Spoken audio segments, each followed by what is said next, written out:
Lokprashna news 24 जनतेच्या आवाजाचं व्यासपीठ।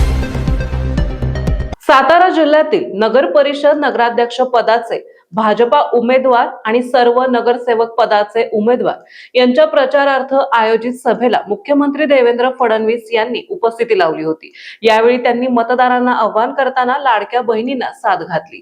तुमचा देवा भाऊ आहे तोपर्यंत लाडकी बहीण योजना बंद होणार नाही, आता लाडक्या लखपती दिदी करणार असं आश्वासनही मुख्यमंत्र्यांनी दिलंय। आपलेही आणि विरोधकही सगळे एक झाले आहेत।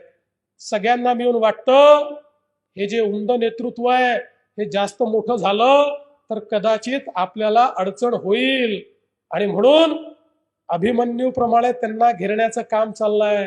पण जसं मी नेहमी सांगतो, आम्ही आधुनिक अभिमन्यू आहोत। अभिमन्यू बिचारा त्या युद्धामध्ये महाभारताच्या त्याला चक्रव्यूहात शिरणं माहिती होतं पण बाहेर पडणं माहिती नव्हतं। पण प्रभू श्रीकृष्णाच्या आशीर्वादाने आम्हाला बाहेर पडणं देखील माहिती आहे आणि म्हणून हा जो चक्रव्यूह अतुल बाबाच्या आजूबाजूला तयार केलाय त्याला भेदून या ठिकाणी अतुल बाबा या कराडमध्ये आपला झेंडा लावल्याशिवाय राहणार नाही।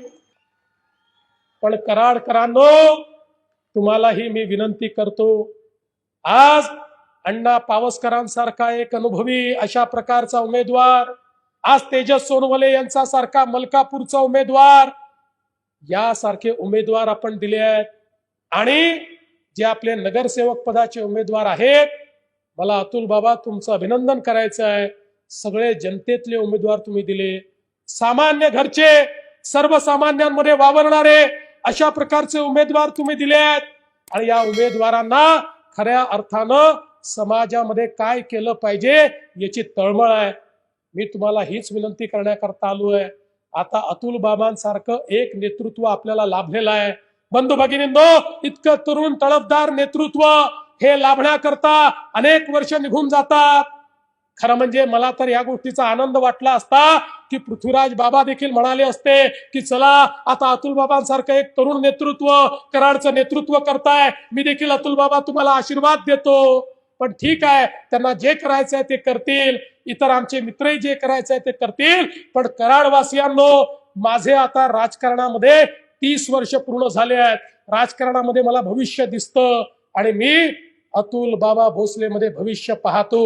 लक्षात ठेवा, तुम्ही जो आमदार निवडून दिलाय तो भविष्यामध्ये मोठा नेता होण्याची क्षमता ठेवणार आहे आणि म्हणूनच त्याला सगळे घेरून मारण्याचा प्रयत्न करतायत। आणि म्हणून आता कराडकरांची जबाबदारी आहे की या ठिकाणी हे युद्ध अतुल बाबांचं नाही आहे, हे युद्ध पावसकरांचं नाही आहे, हे युद्ध कराडवासियांनो हे तुमचं युद्ध आहे। या युद्धामध्ये तुम्हाला प्रत्येकाला समोर यावं लागेल आणि समोर येऊन या ठिकाणी खऱ्या अर्थानं विजय हा खेचून आणावा लागेल। हा विजय अतुल बाबाचा नाही, हा पावसकरांचा विजय नाही, हा कराडचा विजय असणार आहे। आणि म्हणून कराडच्या विजयाकरता येत्या 2 तारखेला कमळाची चिंता तुम्ही करा, पुढचे 5 वर्ष तुमची चिंता आम्ही करू, हा विश्वास तुम्हाला देतो। आणि माझ्या लाडक्या बहिणींना सांगतो, लाडक्या बहिणींनो, तुमचा देवा भाऊ जोपर्यंत आहे तोपर्यंत लाडकी बहीण योजना सुरूच राहील।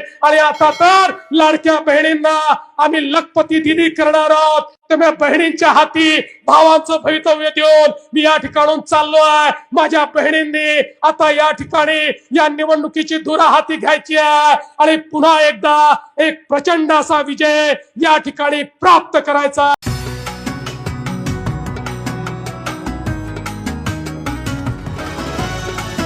लोकप्रश्न न्यूज 24 जनतेच्या आवाजाचं व्यासपीठ।